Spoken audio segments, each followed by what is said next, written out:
Hello, everyone, and welcome back to the Little Steps Insider Series. I'm your host, Shea Stanley, and today's topic is all about diving in to an honest conversation about divorce and mental health and neurodiversity. We are going to be covering everything from addiction to ADHD to trauma. We are going to be talking about anxiety and depression and how it affects the separation and divorce process for your kids, for yourselves, and of course, your finances as well. So with us, we've got Vanessa Duff, who I have wanted to interview for quite some time. And what's interesting about your background, and you'll tell us more, is that you are a fantastic family lawyer here in Hong Kong, but you've also got this mental health side. You're a qualified mental health aider. So That's right. Welcome, and you are a fantastic person to talk about this. And just before the show, we were also just kind of sharing some stories. You've really got your finger on the pulse of so many different mental health and neurodiversity situations here in Hong Kong, and stories on how to navigate them. So thanks for joining us. Thank you so much. I'm very happy to be here. So just before we get started, obviously everybody wants to get to know you. So why don't you just tell us a little bit about yourself and how you ended up doing what you're doing? Yeah, so I've been a family lawyer for about 18 years. I was originally based in the UK for about 12 years, and then I moved out here to Hong Kong. I think mental health has always been something really close to my heart because of what I have seen in close family and friends.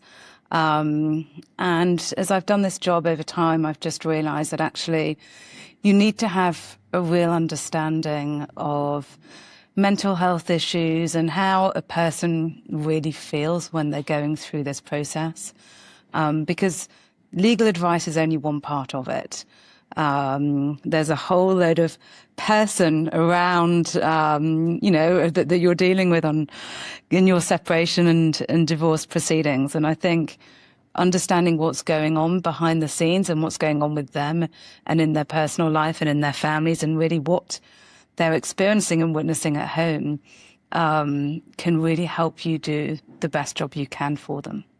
Well, I can tell you've always had such a warm approach to everything. So I guess that's part of the job, because it is such a stressful time.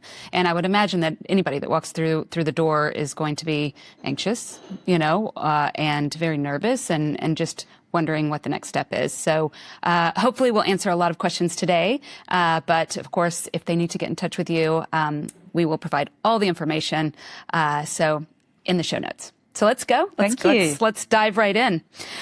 Okay, so we are going to start with just setting the scene. So when we're talking about mental health challenges, it's a wide scope, right? And how mental health intersects with the separation and divorce process.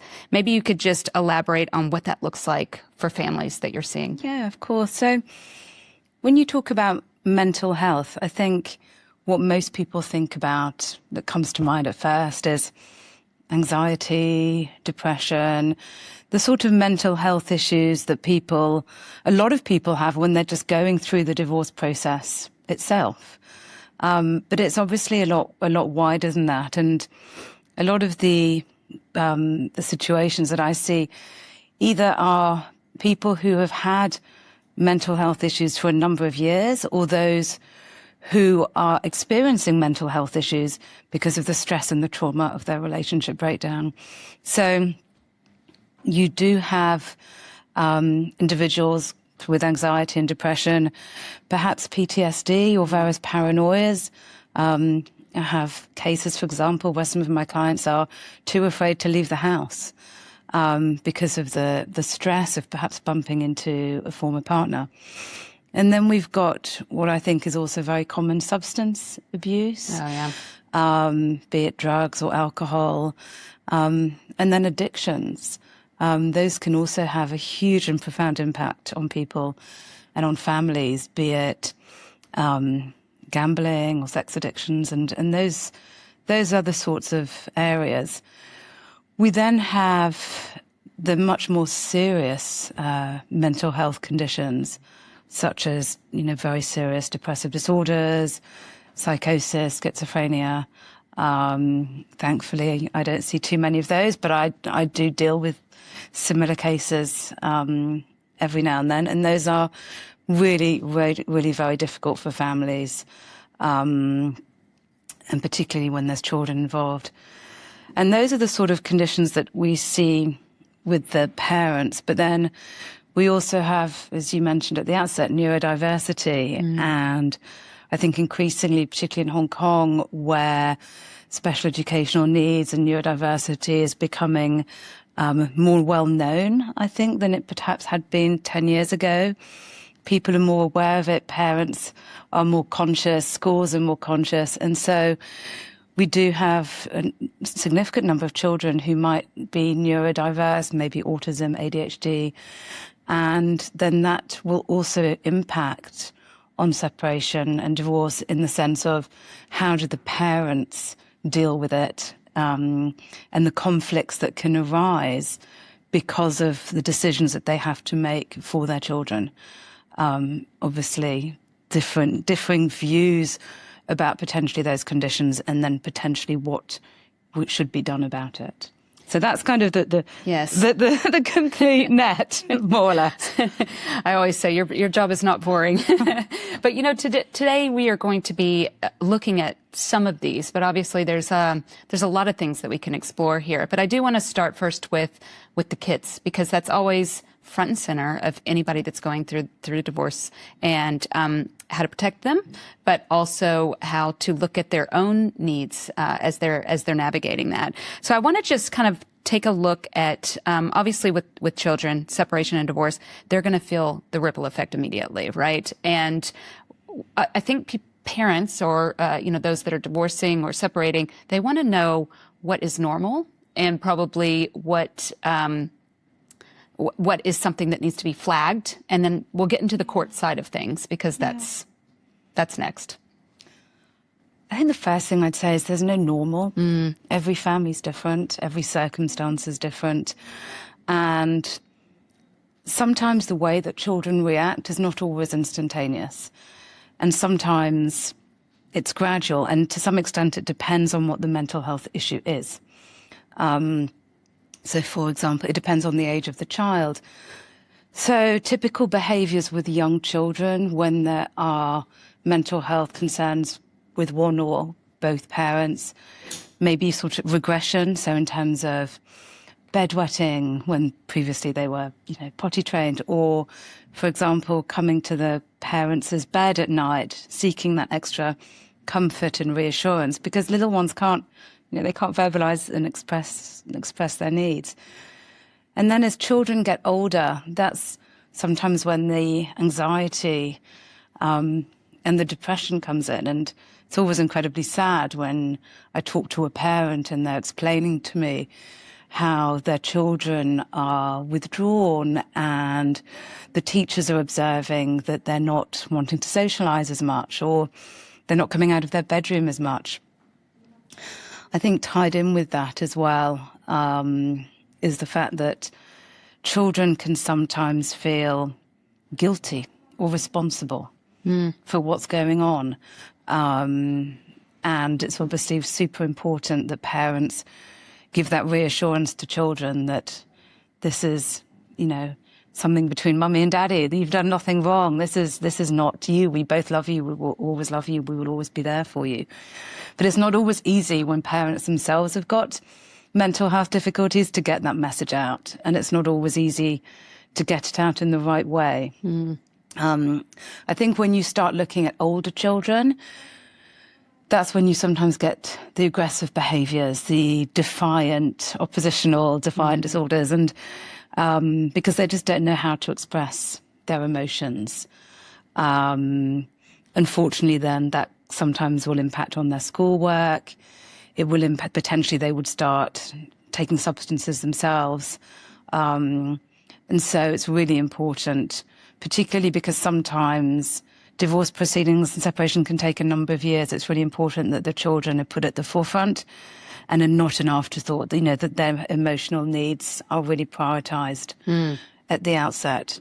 And I think one of the other really difficult things that I I won't say I see because I don't see children, Right. but that I get told by parents is when a child feels the need to protect their parent. And that's really quite common, particularly a parent who may have anxiety themselves and who feel that they need that validation, and they need to feel loved and cared for, but unfortunately they're directing that in the wrong way, and the children are feeling that they need to basically support and protect their parents. It's that loyalty, the more of like a loyalty bind of sorts. Exactly, Yeah. exactly. Yes, so they don't know, or if they see, because children are so astute, they see that one parent is struggling, or mum's in the bedroom all the time crying. They want to go and help, and it's understandable, but it's about trying to make sure that the child has that support around them, that they don't take on those burdens. It's very difficult. I think when you're going through the stress of the divorce as well, I see people doing things that they normally wouldn't necessarily. Yeah. So it's that deep breath and going to get that help, even if traditionally you might not have had a record of mental health in the past. So it is good to just keep an eye on that. So in terms of, I know we touched a little bit about it, but I want to talk about neurodiversity and kids, because I suppose we'll dive a little bit more into the court side, because I think that is the interesting element when you're navigating it. But children that have neurodiversity, do you see a lot of these cases where, say, one child might have ADHD or is navigating it, and what are the challenges around that in your practice? I do. I would say probably about 25, 30% of my cases. Wow. There was some element of neurodiversity, as you say, ADHD, autism. I mean, all of these are on a spectrum. And so some children can cope perfectly fine on a day-to-day basis. They can still manage to get their school bag organised, get to the school bus on time. Other children really can't. I think one of the biggest challenges is that parents are worried about the associated stigma. So I think there's sometimes a real reluctance to have a child tested, partly because people worry about, what are their friends and family going to say, concerns about whether their child is going to get into their school, is it going to have an impact on school applications, and then also denial. One parent might have suspected that they themselves might have had, or might have, still. Triggering, it's the mirror, right? Exactly. Yeah. And then if their child is diagnosed with ADHD, then makes them, actually maybe, and I have actually had those circumstances. Yeah, where a child has been tested and found as having ADHD, and then the parents have said, well, actually, I think maybe I have it too. And then and actually, at the end of the day, that's a good thing, because then everyone's getting the support that they need. But the areas of conflict are often getting the child tested. Parents don't necessarily agree. And particularly if there is already a separation or divorce proceedings underway, there's real anxieties about what a positive diagnosis is going to mean. There's anxieties around the financial implications of that. There's anxieties about one parent blaming the other, because there are still wrong perceptions nowadays about neurodiversity and how it can be caused by external factors. Right. And so one parent might be concerned that the other parent will be blaming them for the circumstances. So there's a whole host of reasons why children do not necessarily get tested and then the support that they need as early on as they should. Super stressful. Ugh. So let's talk about the parents a bit. Let's dive into that a little bit. Obviously, it sparks a lot of tension. You've got the parents. What are typical conflicts that arise between parents in relation to mental health that you've seen? So we have in Hong Kong, when there's conflicts between parents, we have two sort of key concepts regarding the care of children. One is what we call custody and one is called care and control. And custody is about making decisions regarding the really key important issues for children. So what school they should go to, what medical treatment, if any, they should have, what religion they should follow. And when there are mental health issues, those custodial decisions can become much harder, particularly on the subject of schooling. If there's special needs, should the child be going to a special needs school? Usually they're more expensive. Should they be having additional support, occupational therapy, speech therapy? Who's going to pay for that? Can it be afforded?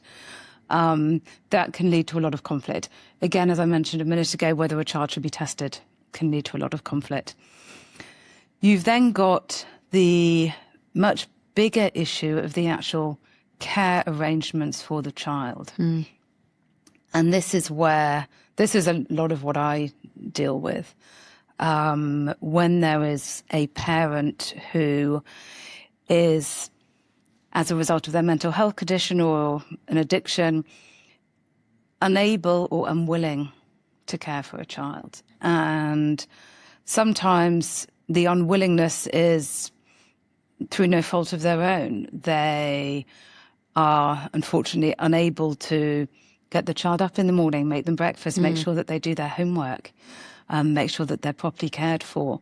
So then you're sort of looking at potential neglect of a child because the parent does not have the ability to care for them. That can also be in cases where there are addictions. So where you have a parent who's gambling or addictions to pornography and they're stuck on their computers all day and they don't really see what's going on in the background. I've had recent examples with crypto and people who were so focused on watching the screen and the numbers and things that are changing that they don't know, what's happening in the back and that the child's gone into the mother's handbag and has picked up some paracetamol and these are real life examples. So, and then also, with the addictions, the parents who are, unfortunately taking substances at home, leaving drugs lying around. How do you deal with that? And then, obviously, one parent is always going to be, there's usually, the fact pattern is usually one parent has significant concerns about another parent's behaviours.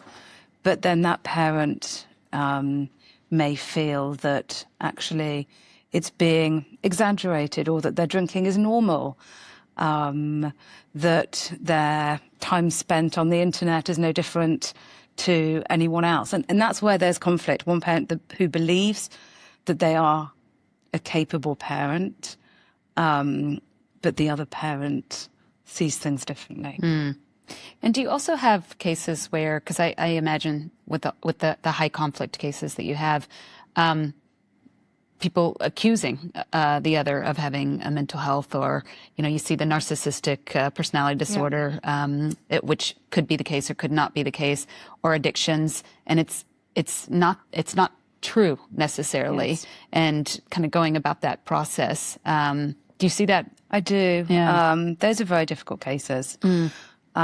Because sometimes it's done with an ulterior motive, because a parent feels hurt about something that might have been done, or they believe that there are financial advantages or disadvantages to making a particular allegation. Sometimes parents genuinely themselves are actually struggling, and they may be looking at a situation in a slightly different way to how another parent might be looking at it. So they're not necessarily accusing the other parent out of ill will, but their own fears and paranoias and anxieties, which is perfectly normal when you're going through this process, yes, can make them look at a situation in a different way.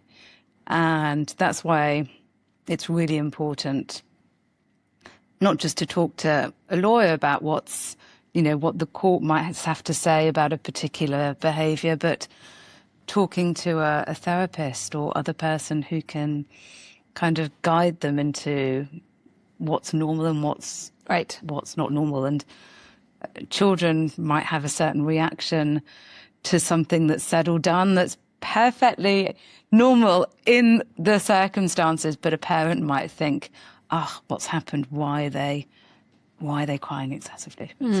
Out of curiosity, what's a percentage of clients of yours that come in that are speaking with therapists on the side of the process? Is it common to have that as part of your support structure, or is it more 50%? Or it is common. Yeah, I would say 60 to 70%. Okay, well that's probably better than it used to be. It is. I think it is, and I think it's really helpful when clients tell me that.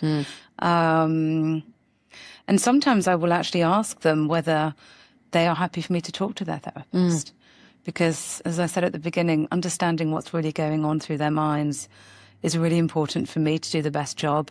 And I find, and actually, I put this down to AI. I sometimes find clients coming and asking me questions or thinking that they know how a particular situation should be handled.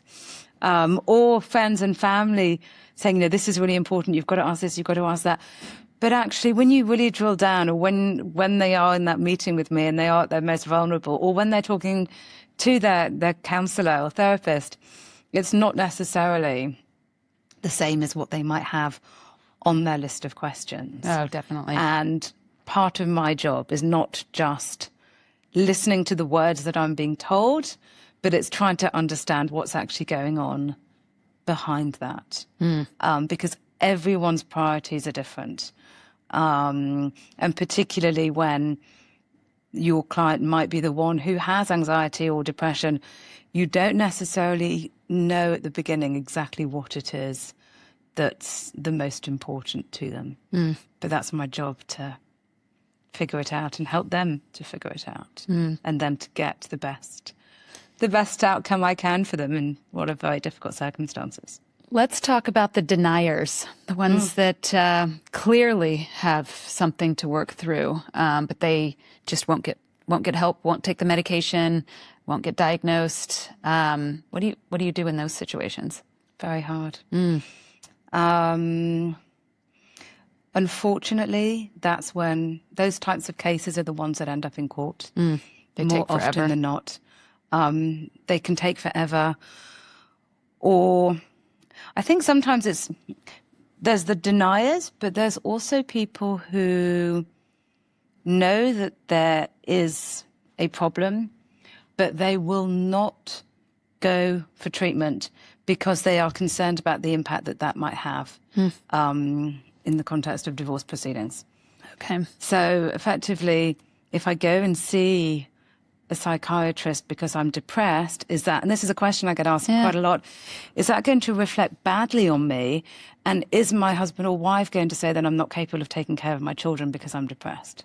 Whereas actually, I see it as a positive step that they recognize that they need help, and they're taking positive action. And that to me is the most important, and that's what's going to be the most important if the matter gets before a judge. You also have circumstances where people do recognize that there's a problem and they may go to rehab, for example. They might go and spend a month in Thailand, and then they get better, but then they relapse. And I think one of the really difficult situations for a parent, and also ultimately for a judge who has to make a decision, is when you're looking at a parent with a mental health condition, is this something that is going to be lifelong, or that is going to reoccur? Or is this something that is short-lived, that someone's going through a really tough time because they're going through a divorce, and yes, maybe they're not behaving, in their best way, but they can't help it. And with the right support and treatment, they will get through it and they will get back on track. And that's very different to people who have potential lifelong conditions, and the considerations are different. Such a tough call for the judges, I would imagine, too, just getting to know these individuals. And judges actually will admit that. Yeah. I've had some very, very difficult cases. I've had cases where judges have had to remove a child from a parent and actually cut off all contact between that child and that parent. And the judge has themselves actually in the courtroom expressed how difficult it is for them to make these decisions. And, you know, fortunately, it's not just me and the judges who are having to make these, you know, these really difficult calls. Often when there are proceedings, we have social welfare officers involved, we have child psychiatrists, child psychologists, psychiatrists. There are a number of people that will come and support and give guidance to the court or to the families in these difficult circumstances. So fortunately, it's not all left up to me to have to make some of these difficult decisions. Yeah. So let's dive into the court approach. I guess there's not a blanket approach to all of these things. So maybe we could just kind of look at them individually. And if you've got some stories to share on that side, let's start with addiction. You know, you've got alcohol, you've got drugs, this kind of thing happening. They go through the separation or divorce. Maybe a denier, maybe an accuser. Who knows what's going on there? But how does the court approach these situations? So it depends really on one thing. The impact on the child. Okay. But if we're talking just about this children, is Hong Kong courts, it's always about the kids first. Correct. There's financial implications, but we'll get to that. We'll get to that. But when it comes to the children, how is that impacting on the children? Now, with alcohol, what might be, I don't know, someone might be able to drink a bottle of wine and be completely fine. Another person, it might just be a glass, right? So it's not about the amount. It's not about the amount. It is about how that person responds to it and how it is impacting on their children. So, for example, a parent that's out drinking late every night, who's not home for bedtime, who's coming in, who's waking up the house, who's shouting and who's abusive, that is a lot worse than someone who is maybe drinking quietly, but who is capable of functioning. And everyone's got obviously different tolerance levels. Those situations can be quite different to an addiction to gambling, because someone who's addicted to gambling, yes, they might also be out of the house and not present. So then we get into the neglect of the child that we talked about earlier. But those sorts of addictions may not necessarily have such an impact on the positive behavior. When I say positive, I mean the behavior of the person. So let me say, for example, so someone who's come home drunk or who's taken significant quantities of drugs may be verbally abusive, may be physically violent, whereas someone who has been stuck on their computer throughout the night may not necessarily have those behaviours. And so the approach of the court will be quite different. If it is someone who has addictions and behaviours that are putting a child or the other parent at risk of physical harm or psychological harm, because it's not uncommon for children not to be harmed, but children to witness abuse in a household. And that's incredibly traumatic for young children. And in those cases, the court may direct that the parent has to leave the house. And then we get into the circumstances in which they can see their child. And if there's concerns that they're going to be drunk when they're seeing their child, or they might take their child in a car and be driving when they're under the influence, then the court will impose certain measures such as potentially a breathalyzer test or drug and urine tests and requiring a person to produce effectively test reports to show that they have been that they haven't been drinking or they haven't been taking drugs. Those can be a bit hit and miss. Sometimes people can try to sort of get around the tests. But that's usually the approach of the court. And until the court is satisfied that a parent is not going to put a child at harm, then that parent may not be able to see the child other than in the presence of another person. Okay. So that's when we hear the term supervised access. And that's really difficult for children because it means that they can't see mum or dad other than in a specialised centre, co-parenting centre, or with someone else that accompanies them. So it is really tough. But at the end of the day, the child's welfare has to come first, and the court won't take any chances. Nor should they. What's interesting, I find, is that obviously the court's focused on the child's safety and the welfare, as you mentioned, but it does sound like the court does try to keep those relationships going, whether it's in a supervised situation or, say, somebody went to rehab and then they come back. What is kind of a timeline? I mean, is it something that, like, I guess the big fear is joint or solo custody because of these behaviors or whatnot. I don't know if you could break that down. It's not so simple, but... So, well, it depends on the age of the children, okay? Because a 16-year-old can handle something very differently to a 2-year-old. They've got opinions. They have opinions, definitely.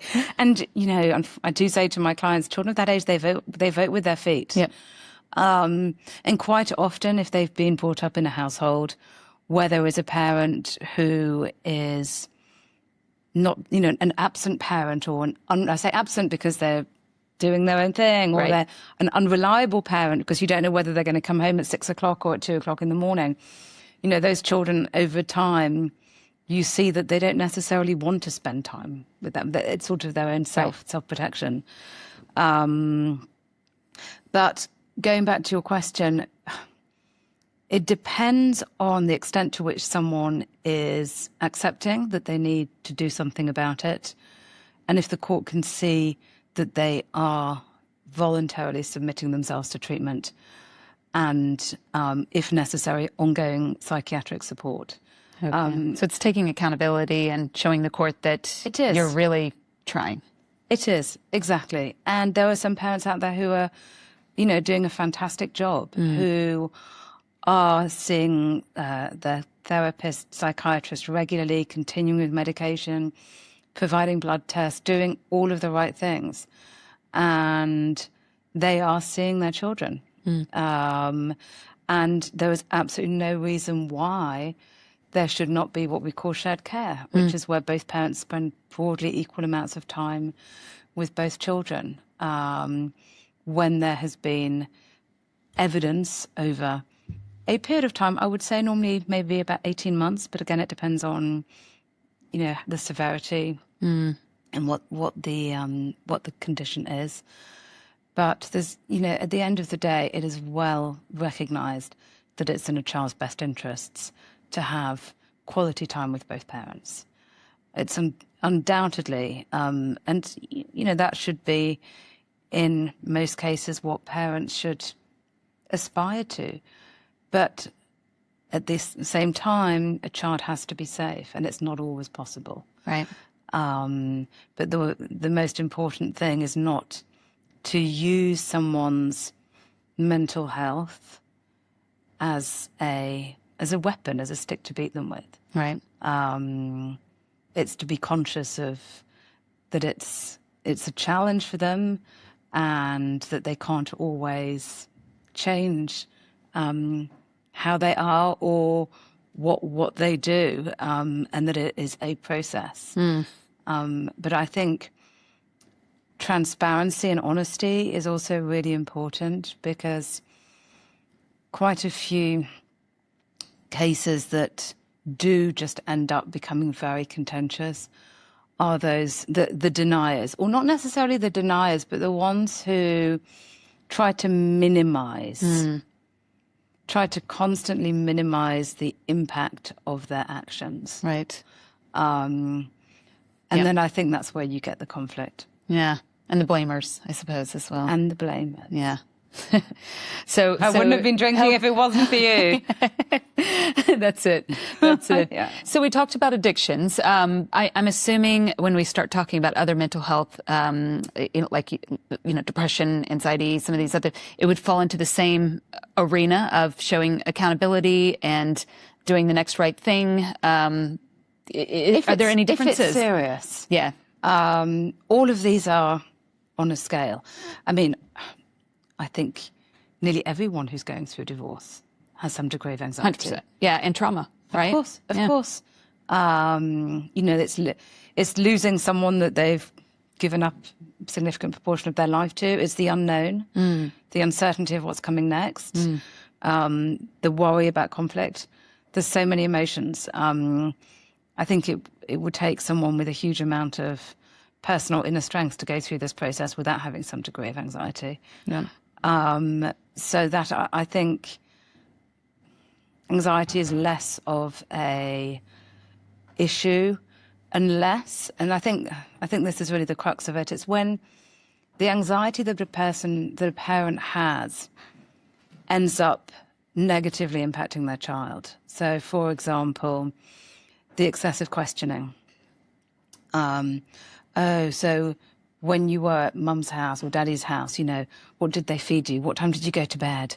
Were you watching TV all the time? How much time were you on the PlayStation? It's the worry and the anxiety about what is happening in the other parent's home. Control as well, I assume. It's like the loss of control. Right. Exactly. And so the questioning of the child, it's not necessarily done out of bad faith. A lot of times it's from a good place too, right? It is, because they're generally worried. And sometimes they have good reason to be. It's true. What did you eat? When we were, 2 years ago, we had an agreement between the parents. There's no TV during the week. And then the children come home. What were you doing? Oh, watching a movie. I mean, all night. That's not uncommon.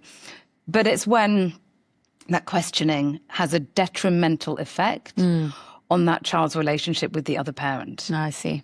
Because they sort of think, well, why is mum asking me all of these questions? Or why is dad asking me, Such a tough has spot. mum got a new relationship? Or because of the anxiety.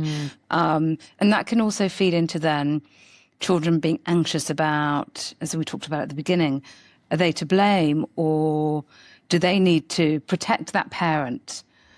And if they're not doing so well at school, then there's more blame, and so you end up in a bit of a vicious circle. So I think that's how anxiety can have an impact, and so it's really important for those parents to recognise what they might be doing, perhaps involuntarily, and perhaps it takes someone else to, help them realise that some of these questions are not necessarily the right questions. Or is there another way of going about it? And so I'll give you an example. There are some families where they will have a diary that will move with the child. And that's particularly important when you've got children with special needs.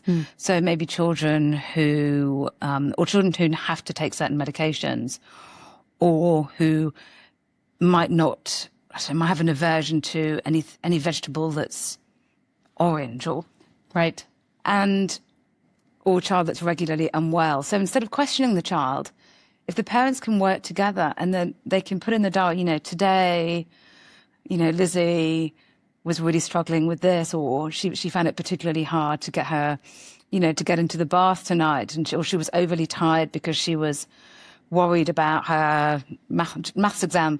Then parents know what's going on, and they don't have to still be in constant communication with their former spouse, and that in itself can be difficult.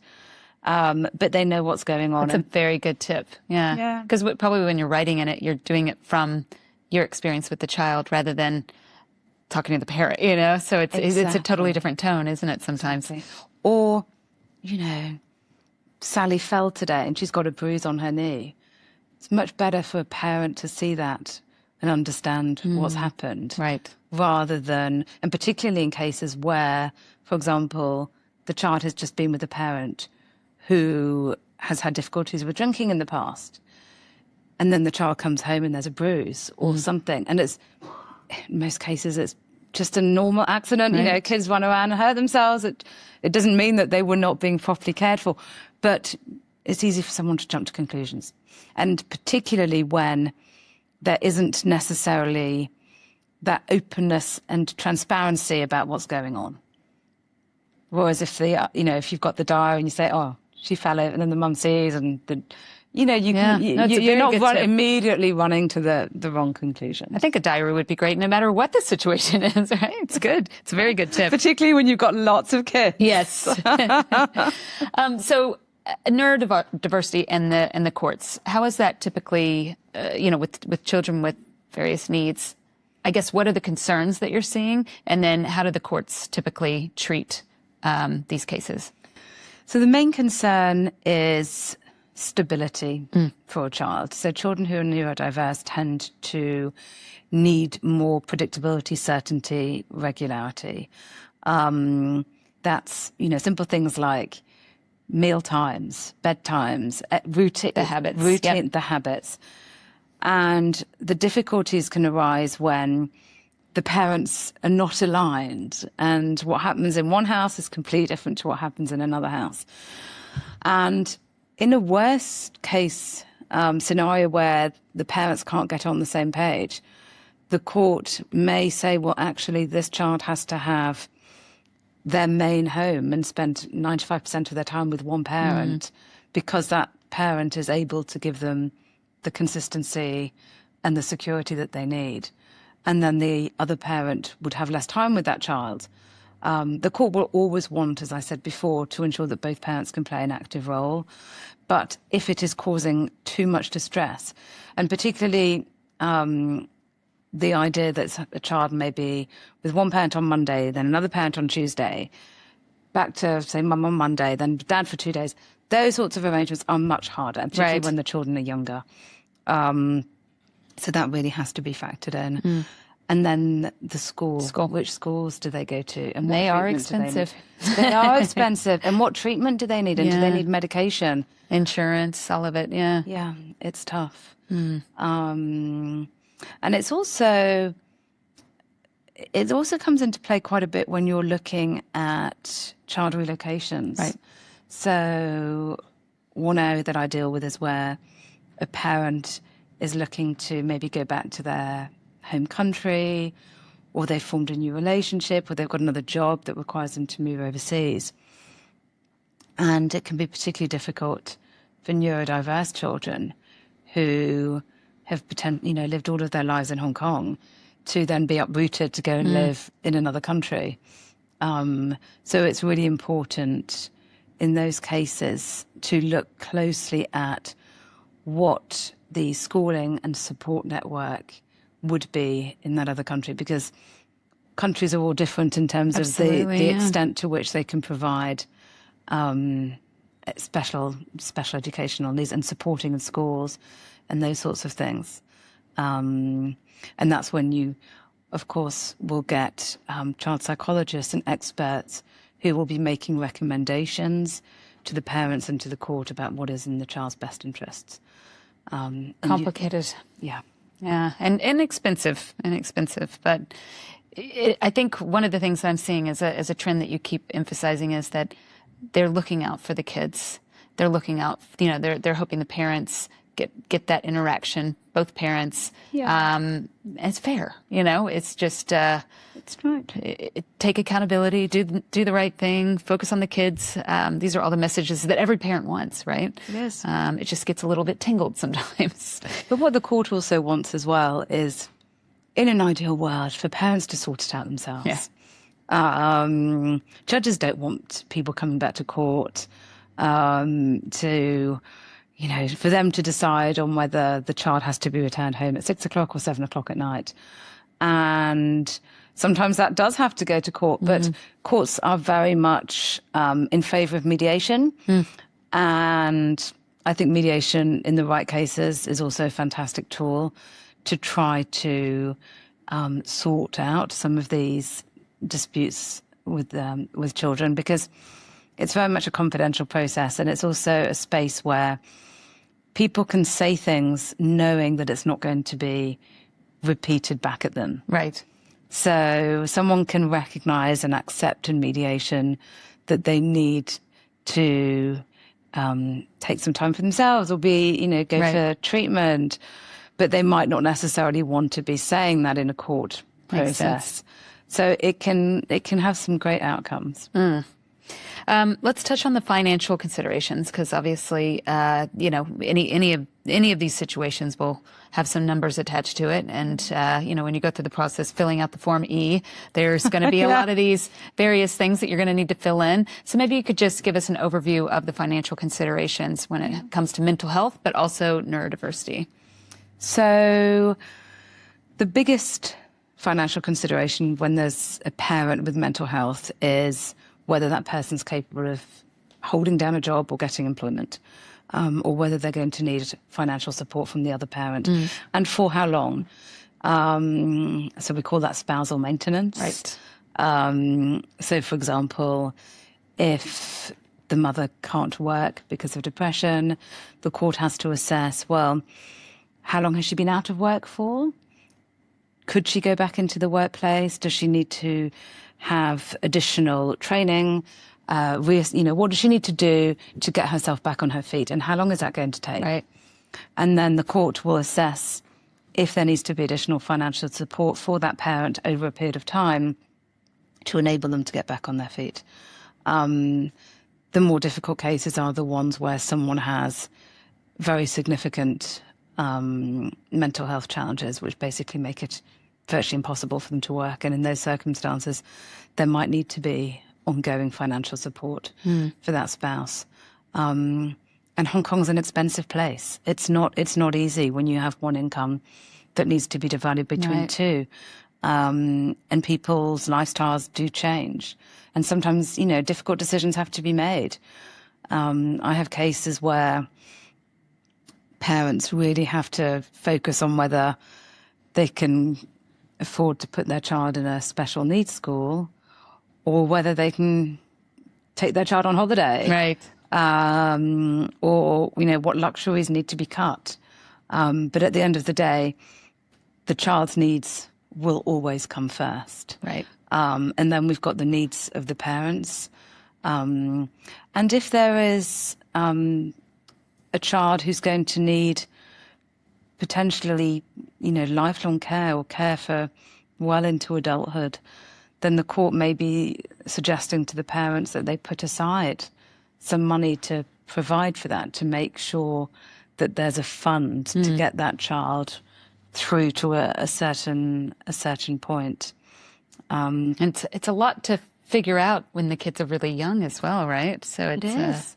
And you don't know whether they're going to, I have parents asking about university. It's like, well, who knows? Right. And nowadays, particularly with jobs that are changing, you have no idea if your child's going to go to university or what those costs might be in 20 years' time. But one thing that I was always told when I went through my divorce was that things can change, right? So you can go back to the court. You typically do go back to the court for various things. So I do think sometimes that can help with some of the pressure, because you're not going to have it all figured out when the kids are, you're going to do the best you can, but circumstances do change. They do. Locations do change. And children get more expensive. Yeah. And whilst you can build in increases in child support, child maintenance, for inflation, actually it doesn't necessarily reflect the reality. Right. And especially in places like Hong Kong, people move, kids grow up. They need iPads, they need laptops. Things you don't have a clue about when they're young. Exactly. So, One other thing, just on the finances, just to touch on briefly as well, is we mustn't forget that in some cases where there are addictions to alcohol or drugs or gambling, that can have a material impact on the family's finances. And sometimes it can come as a real shock when a spouse realizes that what they thought was that they were in a fairly comfortable financial position. Actually, they realize that a lot of money's just been spent on gambling or on whatever other vice their spouse may have. And that can be very difficult as well. The realization and the shock that what you thought you had both been building up and saving for your joint futures has been whittled down because of what someone else has done. And the court can step in, and the court can effectively treat the person who's spent that money as though they still had it. But it depends on the circumstances, because if someone, it has to be a dissipation that's effectively reckless. But if you have an addiction because it's a compulsive need, it might not be reckless. You might not be able to have helped.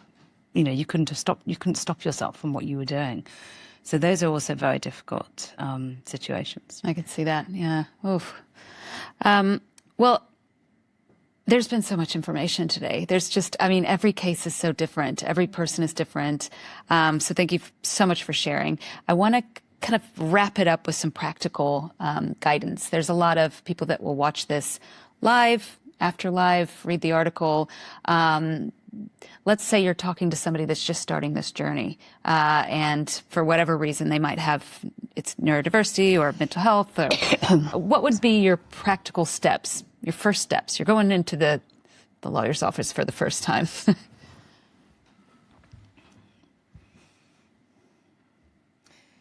Don't worry about your questions. There's no stupid question. That's a good one. That's the first step when you go into the lawyer's office. Try and be open-minded. Think about your children.